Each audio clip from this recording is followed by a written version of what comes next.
Fala pessoal, Café em Vitro na área, especial extra.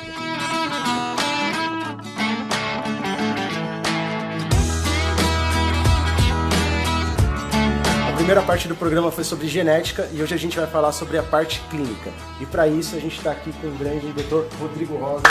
Obrigado pela presença. Obrigado a vocês pelo convite. Uma honra estar aqui. Rodrigo, eu vou aproveitar a oportunidade de você estar aqui e antes da gente começar a falar do congresso, cara, você é um médico de um baita alcance nas redes sociais, o Café in Vitro é um programa de internet. Conta pra gente como que começou aí essa sua interação com os pacientes, com o seu público e hoje você faz isso como ninguém. Na verdade começou tudo como uma brincadeira, né? Eu não tinha Instagram, demorei até para entrar no Instagram. Meu Instagram era fechado, era só coisas pessoais. E aí eu comecei a gostar de postar o meu dia a dia. Eu falei, já que 90% da minha vida é o trabalho, então eu tenho que postar o trabalho, né? E aí eu comecei dessa maneira, ir postando e as pessoas começaram a acompanhar. Ninguém na reprodução humana fazia isso até então. E aí eu comecei a mostrar cada vez mais os bastidores da reprodução assistida e como funcionam os tratamentos. E para quem está do outro lado e falta informação, então as pessoas começaram a gostar, né, de ter essa informação, de como funcionam os detalhes no mundo da reprodução assistida. E com isso fui ganhando visibilidade que eu nem imaginava e realmente tomou uma proporção que eu não imaginava inicialmente. And here they are, fresh from their triumphant appearances in the United States. 12,000 young Britons roar a welcome. Their streets rise in an awesome way to knock. A minor miracle is mounted.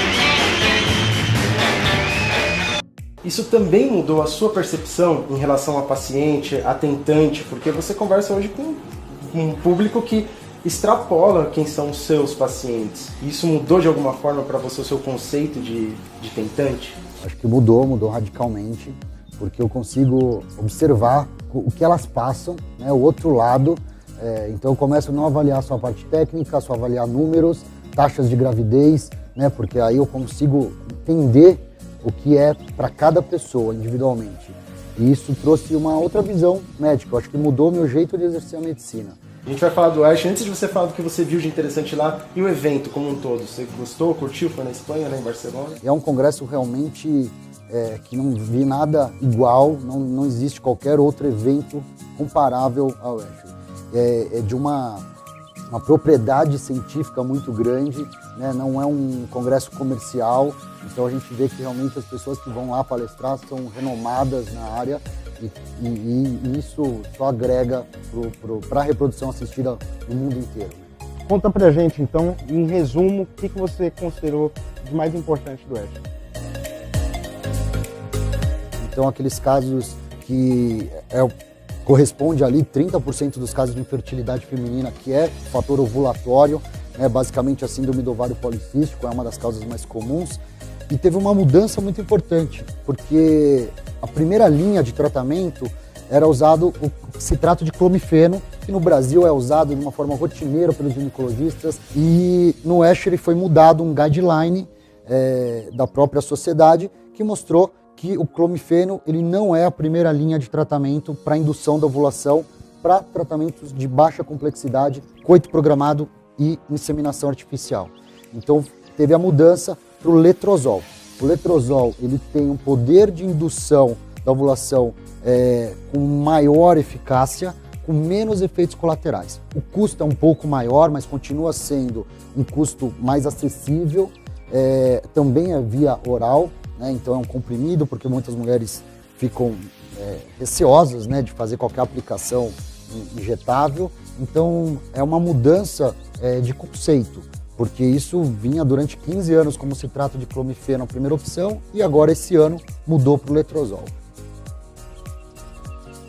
E a gente sempre fica no dilema entre fazer a cirurgia de endometriose ou fazer a fertilização in vitro, e se fizer a fertilização in vitro, qual protocolo utilizar.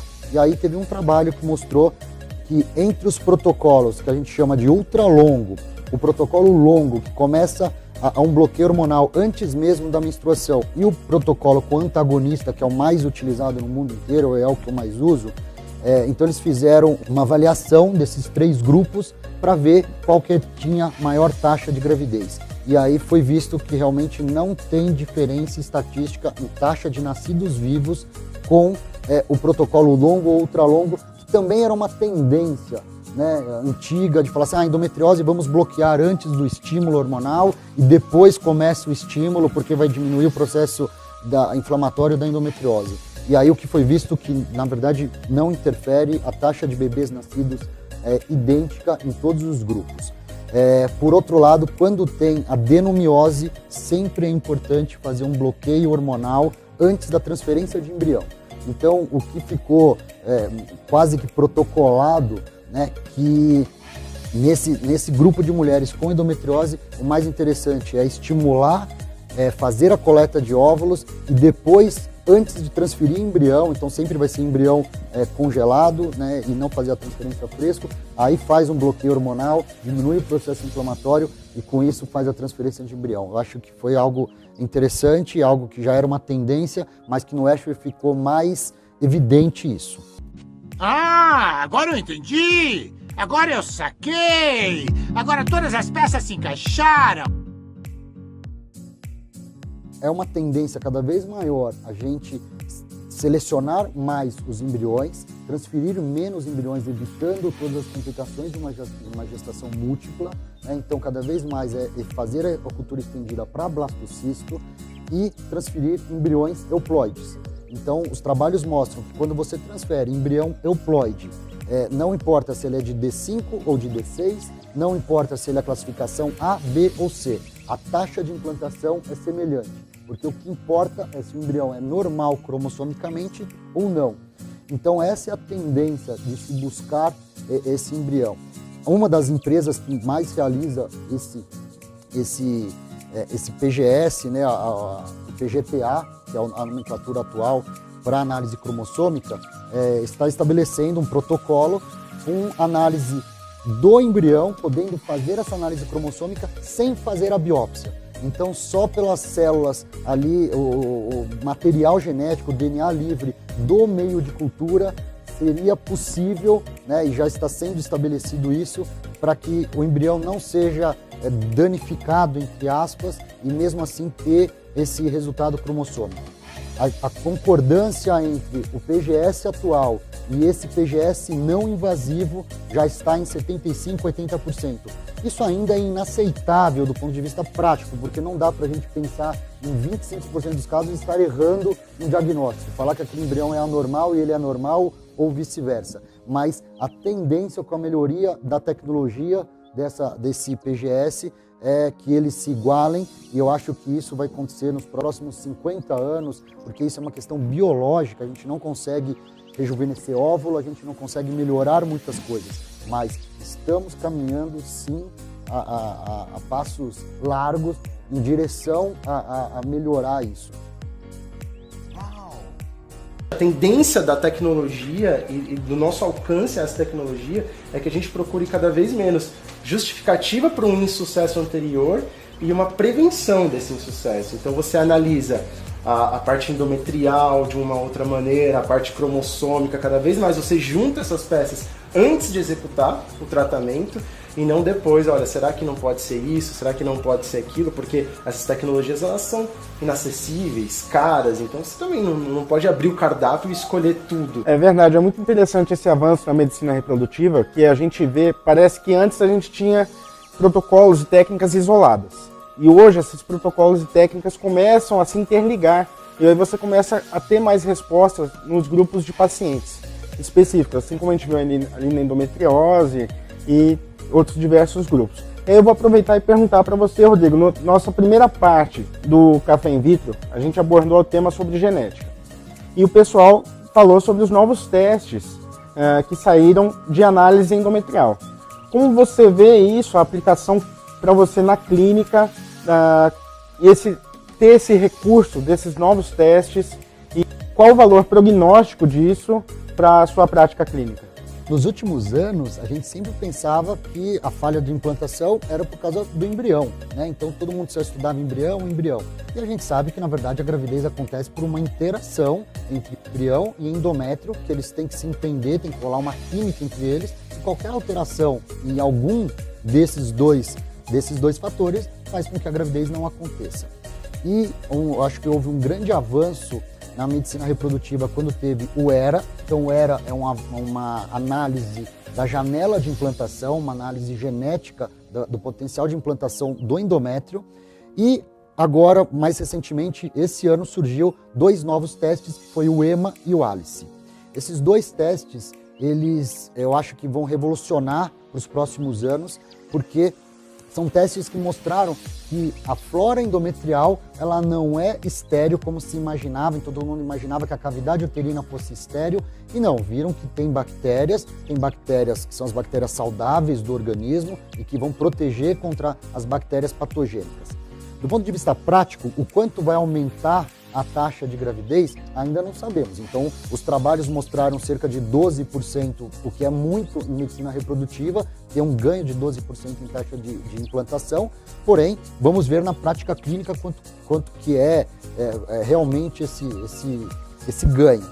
Em relação a custos, a medicina reprodutiva, a gente sempre tem que ter o bom senso, né? Porque realmente não é acessível para todo mundo, e eu nas redes sociais, toda vez que eu coloco para alguém falar assim, não desista, as pessoas falam, porque é fácil, porque eu quero ver ter dinheiro para fazer. Realmente, a gente sabe que tem uma limitação financeira grande no nosso país, e a gente tem que ter o bom senso para não extrapolar as tecnologias, para indicar para todos, porque vai encarecer a fertilização in vitro para todo mundo se a gente for estabelecer todas as tecnologias, mas para muitos casais esse ganho de tecnologia, esses exames complementares vão fazer aumentar a chance de sucesso. Então a gente sempre tem que pensar que nem todo tratamento é para todo mundo. Ter esse equilíbrio é fundamental para quem está diante do casal. E esses 2 testes eu acho que vão revolucionar sim nos próximos anos para a gente ter uma visão um pouco mais direcionada também para o endométrio. A gente sabe que transferir um embrião de excelente qualidade no endométrio ruim, a gravidez não acontece. E é interessante o que você falou, porque a individualização não é só clínica, técnica, laboratorial. É social, é psicológica, é o perfil do casal, é a condição financeira desse casal, onde você oferece, dentre as ferramentas que você tem, o melhor cenário possível. Eu que tenho toda essa responsabilidade das redes sociais, eu tenho que tomar muito cuidado sempre quando eu vou expor algum protocolo novo, porque eu sempre recebo centenas de directs falando assim, eu quero fazer isso, eu quero fazer isso. E eu sempre respondo, depende de cada caso. Então eu dei um exemplo de uma paciente específica que teve uma resposta excelente, que pode funcionar para outras pessoas ou não. Então tem que ser individualizado. Então eu sempre converso, respondo dessa maneira, porque realmente tem que individualizar tudo, desde o momento de que tipo de vitamina que vai dar para aquele casal, até a parte de protocolos de indução da ovulação, aspiração ocitária, a parte laboratorial, o que nós vamos fazer, vamos transferir em D3, em D5, vai congelar, vai transferir a fresco, o que vai ser feito, biópsia ou não, tudo isso cada vez mais, tem que ser cada vez mais incorporado, realmente. A gente não existe protocolo A, B e C e fala assim, vamos dividir aqui. Não, a gente tem que individualizar realmente. Rodrigo, gostaria de agradecer a sua participação aqui conosco no Café in Vitro, enriquecedora, muito interessante esses novos temas do Ashley, novidades aí sempre no estímulo de baixa complexidade, alta complexidade, e agora esses novos recursos, esses novos testes que vêm complementar a prática clínica, favorecendo cada vez mais a individualização dos testes. É isso aí, Rodrigão. Muito obrigado. Estava empolgado para fazer esse programa com você, foi excelente. E próximo Café in Vitro, a gente vai falar da parte laboratorial, então fiquem de olho. Rodrigo, obrigadão mais uma vez. Obrigado, fico muito feliz e o programa é fantástico, eu sou fã de vocês.